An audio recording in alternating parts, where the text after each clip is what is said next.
Hello everyone, this is Dr. Stevens with a lecture for Unit 3 in Literary Genres. This is a lecture on the sound of poetry.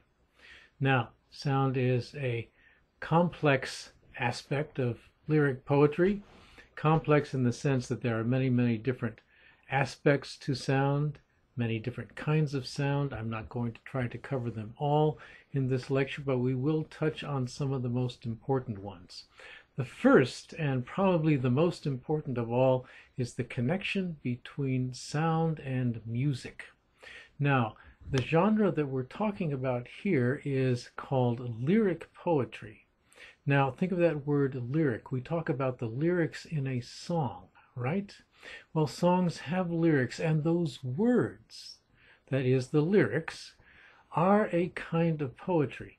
Lyric poetry goes all the way back to the very beginnings of literature, and when people didn't read poetry in the beginnings the way we read it today. They listened to it, they recited it, they said it, they sang it, and they would recite or sing a poem to the accompaniment of a stringed instrument called the lyre. Now, the lyre is simply a form of harp, a stringed instrument, a harp. And so when a poet or somebody else would recite a poem, they would accompany themselves on the lyre. Hence we get the word lyric. Lyric then associated with the poem, associated with the words of the poem. So right from the beginning, we have a strong connection between music and poetry. And so you can think of the sound of the words of a poem as a kind of music. And that's what we're going to be talking about here. Okay, let's begin with, well, actually, there is one important and very familiar aspect of sound in poetry that I do not want to cover in this lecture, and that is rhyme. Now, there are a couple of things that I do want to tell you about rhyme, but we will be covering it in more detail when we go on to the topic of the form or the shape of lyric poetry. But rhyme is very often so closely associated with poetry that we think of poetry as the stuff that rhymes. And so very often rhyme is considered definitive. That's how we define a poem. Okay, if it rhymes, well, then it's a poem, right? But not so. Rhyme is actually relatively recent in the long history of literature. So, and the history of written literature, that is, literature that we can actually recover written forms of, goes back about 5,000 years. But it's only in the last maybe 800 years or so that rhyme has become a prominent aspect of poetry. All right? So just get that idea out of your head. Get it out of your head that somehow poetry is the stuff that rhymes. A lot of poetry does. And certainly a lot of the poetry, probably most of the poetry that we read in this particular unit of the course does rhyme. But it's not definitive, and not all poetry does rhyme.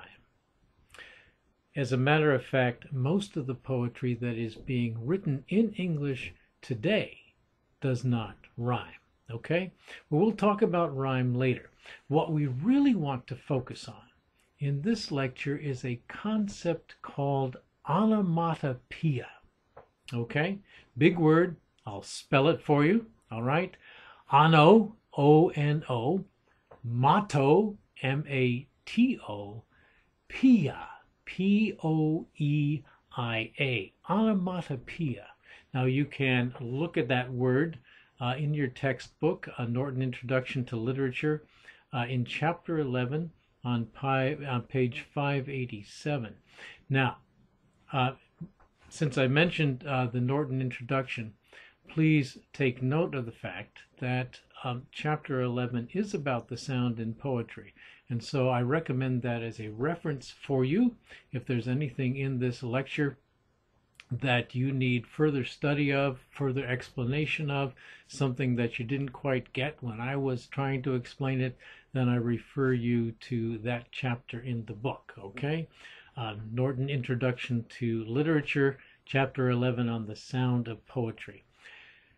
This lecture is titled Sound and Sense because that is essentially what onomatopoeia is. In the general concept, what onomatopoeia means is that the meaning of something is in some way reflected in the sound of the words. Most common definition of onomatopoeia is in terms of individual words, especially SH words like crash, right, and splash and squish, okay? Words like crash that actually suggest the thing that they name. So a crash is the collision between two things, and crash, the sound of the word, is similar to the sound of an actual crash. Onomatopoeia. But in a larger and more important sense, onomatopoeia is more than just the sound of an individual word. It's the overall sound of a sentence, the overall sound of a line of poetry, the overall sound of the whole poem itself. Now, the great 18th century poet, Alexander Pope, wrote a long poem called An Essay on Criticism. And there's a section in that poem which is very often excerpted, and when it is excerpted, it's given the informal title of Sound and Sense. You can find it on page 589 in your textbook, the Norton Introduction. And Pope states the principle of onomatopoeia, and let's see. I'm on the wrong page. I think it's on page 590. Right.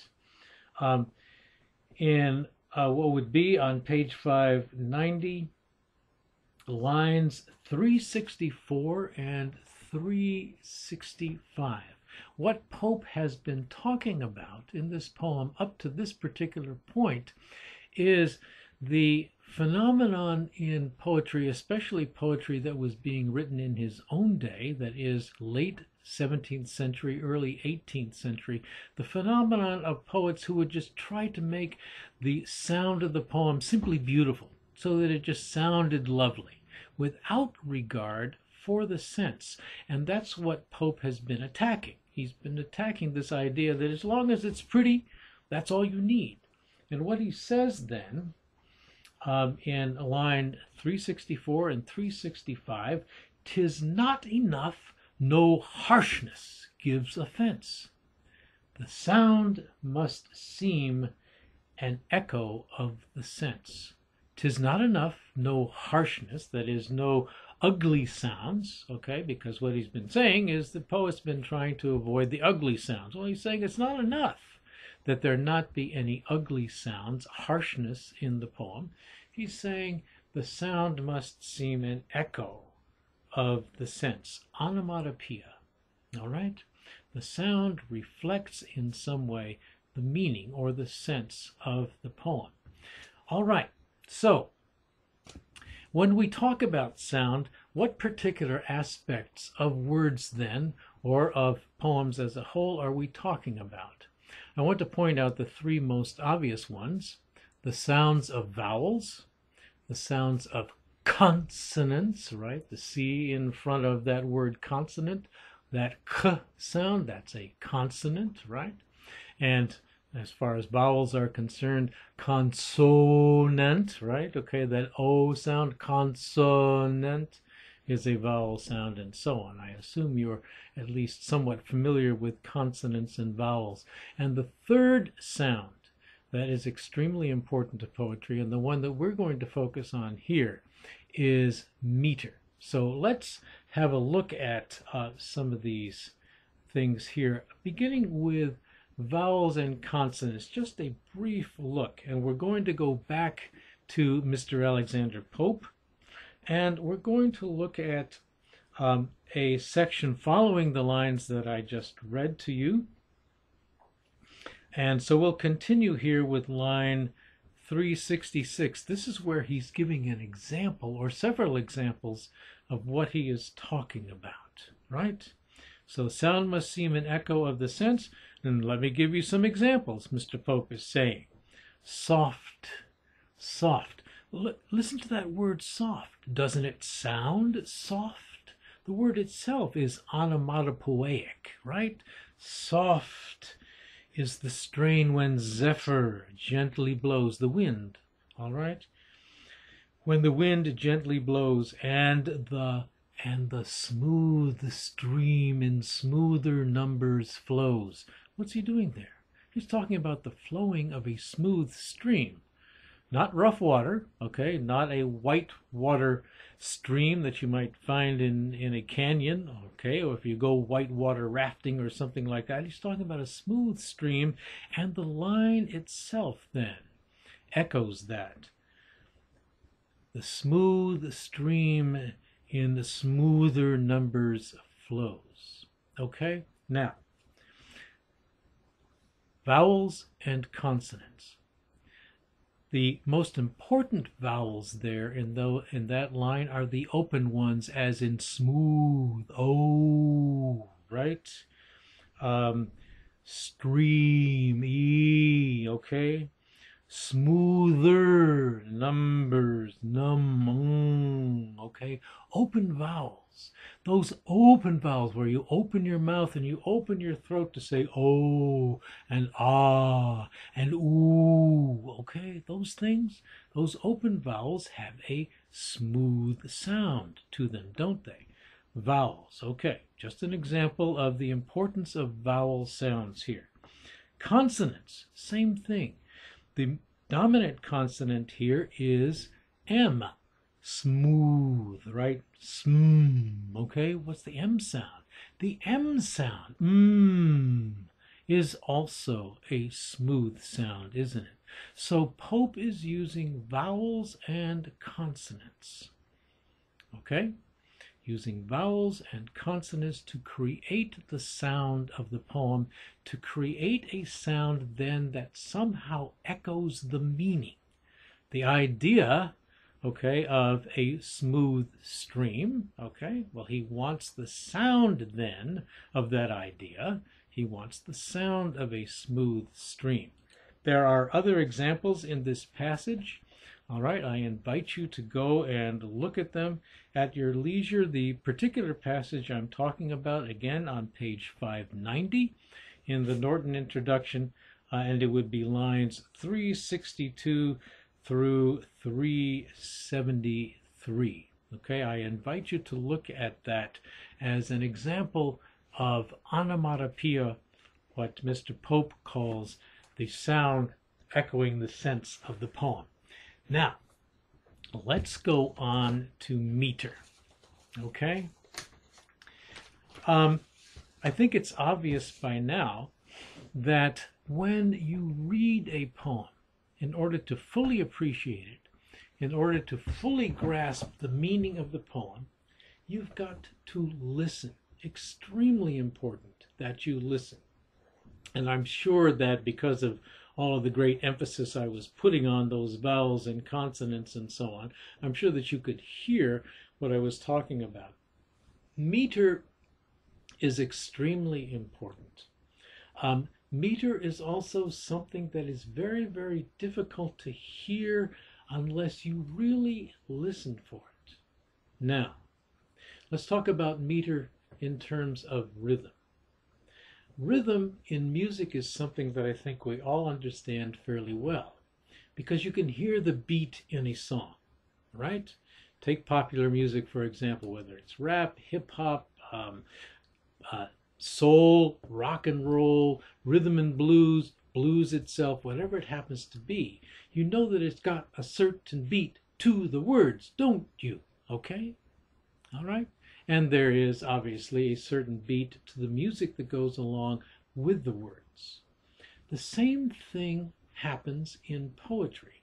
The thing is that that overall rhythm, The rhythm that is created by that beat is not as easy to hear in a poem until you really get used to listening to it, okay?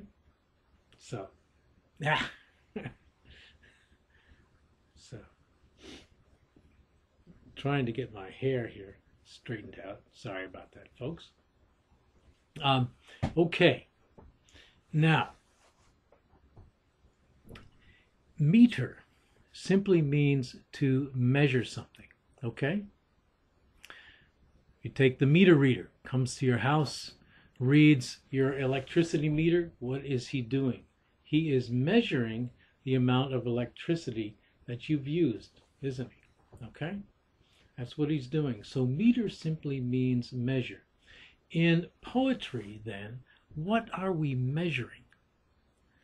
Okay, because that's what we're doing when we talk about poetic meter. We're talking about measuring. We are measuring two general things. We are measuring syllables, okay, and we are measuring accent. What do we mean by syllable? I assume that, college students would know what a syllable is. We divide words up into little segments according to vowel sounds. Each vowel sound in the word becomes basically a syllable. And then there are consonants that go with that vowel that set it apart from the other vowels in a word. So just take that word vowel, right? Okay. You have how many syllables? Two. Vow, right? One vowel made with the O, and then wool, right? Made with the E. Vowel. Okay, so syllables. Well, that's the first thing we're measuring, right? But it's not the most important. The most important thing that we measure is the accent. All right? So when you go to the dictionary, you see a word divided into syllables, don't you? Okay? You also are told by the dictionary where the accent falls on in the word, right? What syllable it falls on. What do we mean by accent? Well, there's that little slash mark over that syllable that gets the accent, right? Okay? So you know which one is accented. But what do we mean? An accented or a stressed, and we use that word stress also to talk about basically the same thing. The accent or the stress is the syllable that is spoken with a somewhat louder voice and a somewhat higher pitch. So take again that word vowel, right? Where's the accent? On the first syllable, right? Why? How do we know? Because when I say vowel, right? When I say vow, my voice goes up a little bit, right? And my voice is a little bit louder than when I say wool, right? So vowel. These are the things that we pay attention to when we are measuring the rhythm, that is the pattern of stressed and unstressed syllables in a line. Okay, so I've moved from the idea of what it is that we're measuring, okay? We're measuring syllables and we're measuring stress, okay? Now we need to talk about pattern. And the pattern is simply what kind of repetition of stressed and unstressed syllables there might be in a poem, okay? So we need to introduce the idea of line, because we move from noting the stressed syllables, right, and the unstressed syllables, or the stressed words and the unstressed words, to looking at all of the stresses and syllables in a line. What is a line? Now, line is not particularly important when we read prose, because prose simply goes from the left-hand margin to the right-hand margin. But in a poem, okay, in a poem, a line is distinct. The line in a poem is always going to be that particular sequence of words that starts on the left and ends on the right.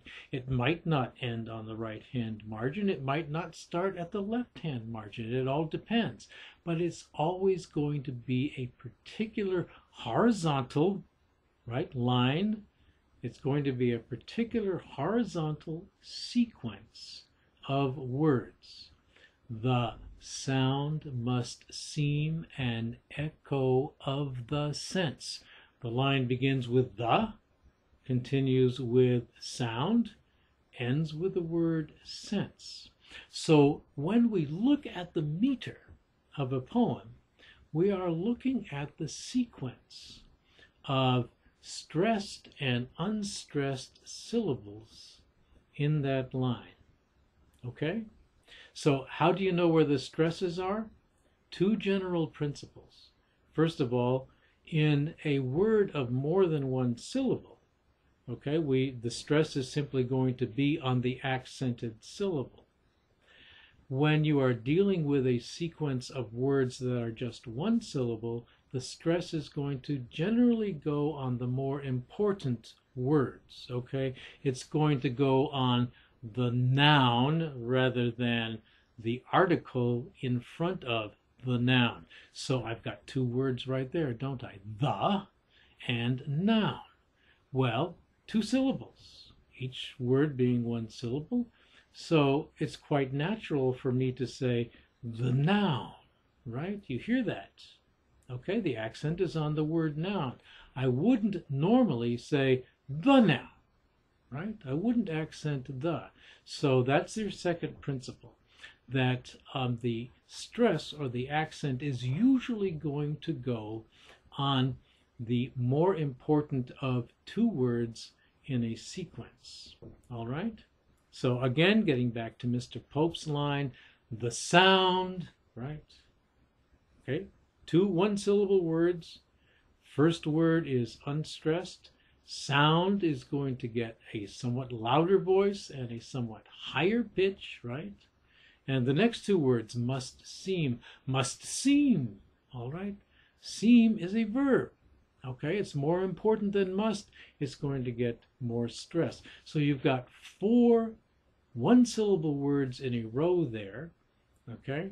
And in each case, the more important word gets the stress. The sound must seem, right?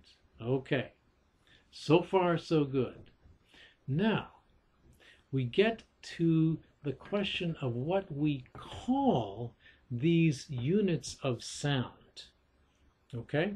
What we usually do when we're talking about meter is we call the basic unit a foot. And like a foot on a measuring stick, right? Okay, a yardstick is divided into inches and feet. Well, a foot is simply a unit of measure, of measuring length. And so when we talk about English poetry, that's what we're talking about. We're talking about measuring, all right? We're measuring the length of a line. We're measuring the length of a certain sequence of accented and unaccented syllables and so on, all right? So we call that measure a foot. Okay. Now, generally speaking, in English meter, there can be either two syllables to a foot or three. And the most common foot has only two syllables in it. And of the two-syllable foot, right, the accent obviously is either going to go on the first syllable or it's going to go on the second syllable. You're not usually going to have two syllables in a row that are both accented. Okay, there are important exceptions, and if we've got time, we'll look at some of those. All right? But, so we're looking at a foot, and a foot is defined as one accent plus all of the syllables, either one or two, that go with that accent. let's get back to Mr. Pope's line again. The sound must seem. Okay? I've got 4 syllables. I've got 2 accents. So each of those accents identifies a foot. And then there is an unaccented syllable that comes where? The unaccented syllable comes before the accented one, right? The sound must seem. Okay? That is called an I-am. I-A-M-B.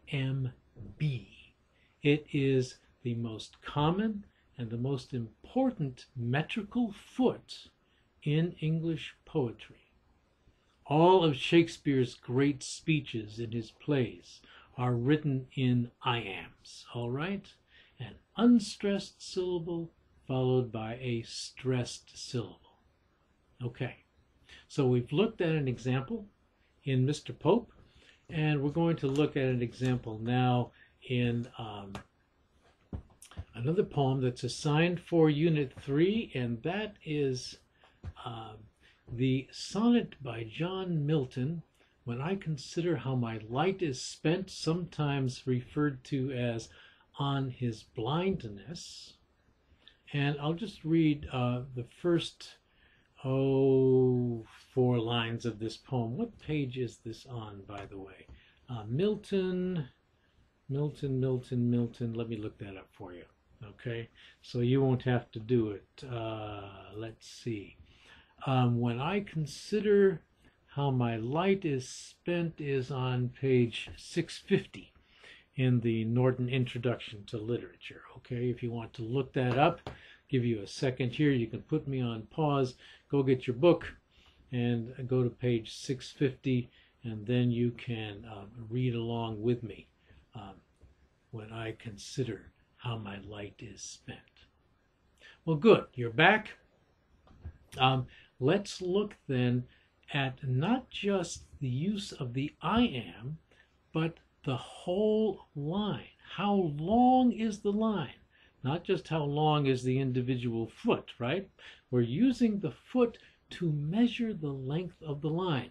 When I consider how my light is spent, all right, what's the line?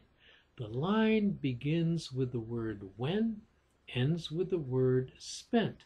How long is that line? What are we going to use as a unit of measure? Are we going to use inches? Are we going to use centimeters? Are we going to use feet? Are we going to use yards? What is it going to be? Okay, we're going to use the I-am, right, as the basic unit.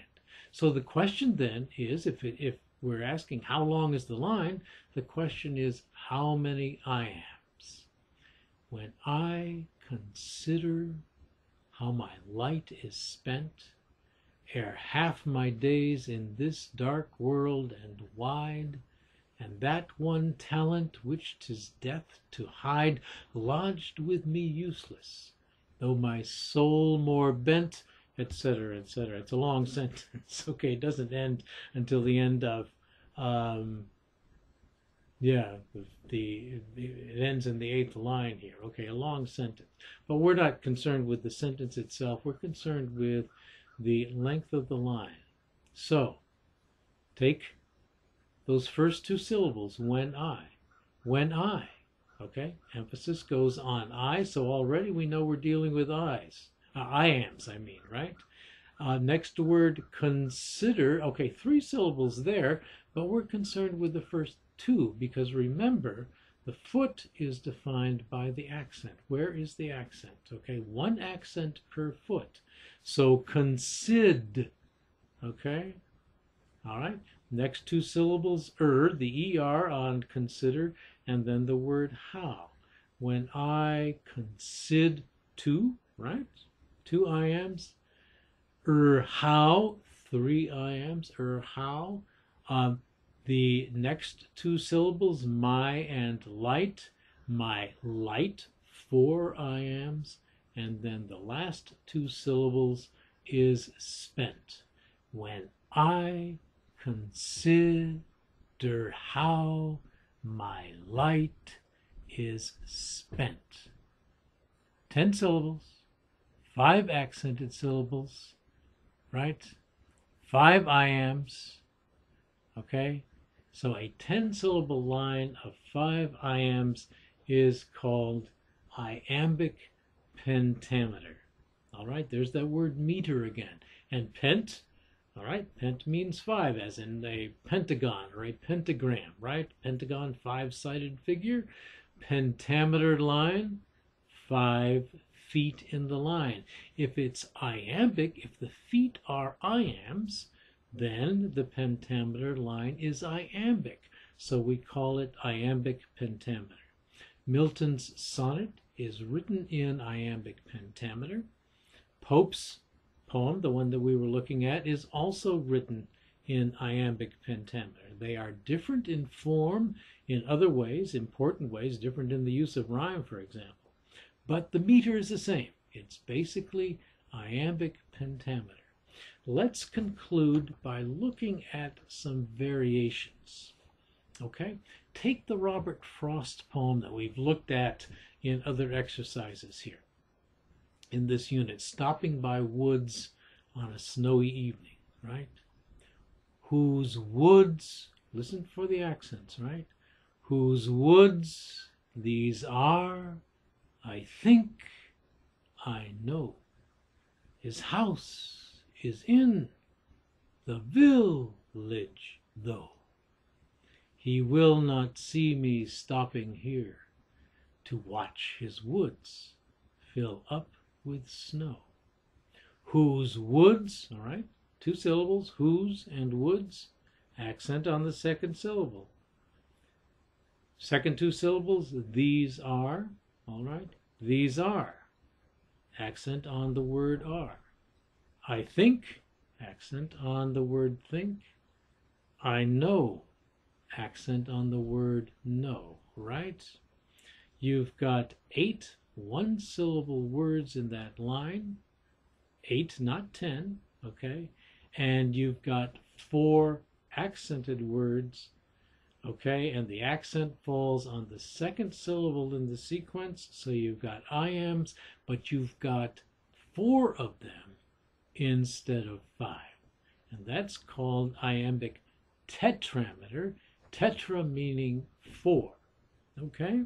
So both of those lines, iambic pentameter and iambic tetrameter, use the iamb as the basic metrical unit, right? That's what you're hearing. You're hearing the alternation of the unstressed word followed by the stressed word. That's what you've got to hear. That establishes the rhythm, okay? Just the way beat in a piece of music establishes the rhythm. Where does the beat come in the music, okay?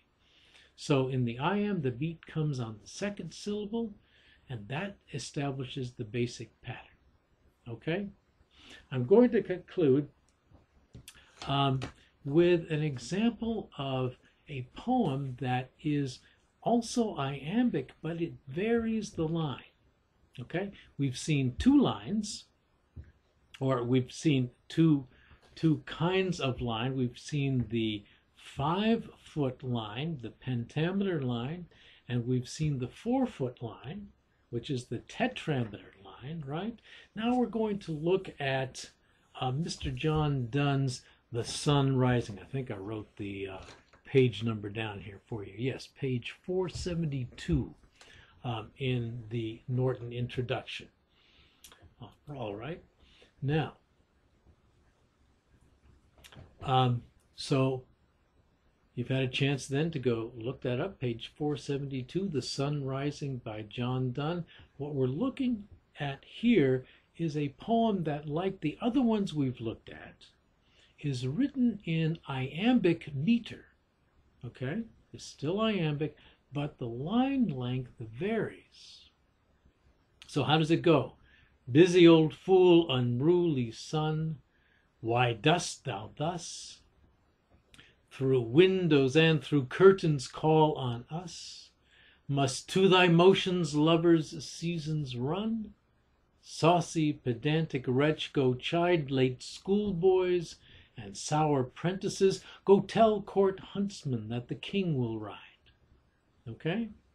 Now, Donne is doing something that all great poets do very, very well, and that is he is varying the rhythm slightly so that the accents don't always fall exactly on every other following syllable, okay? We're not going to go into the way that works, but it's extremely important. I pointed out because I wouldn't want you to be struggling to figure out whether or not all of these lines are strictly iambic and determining that in fact they aren't, and which is true.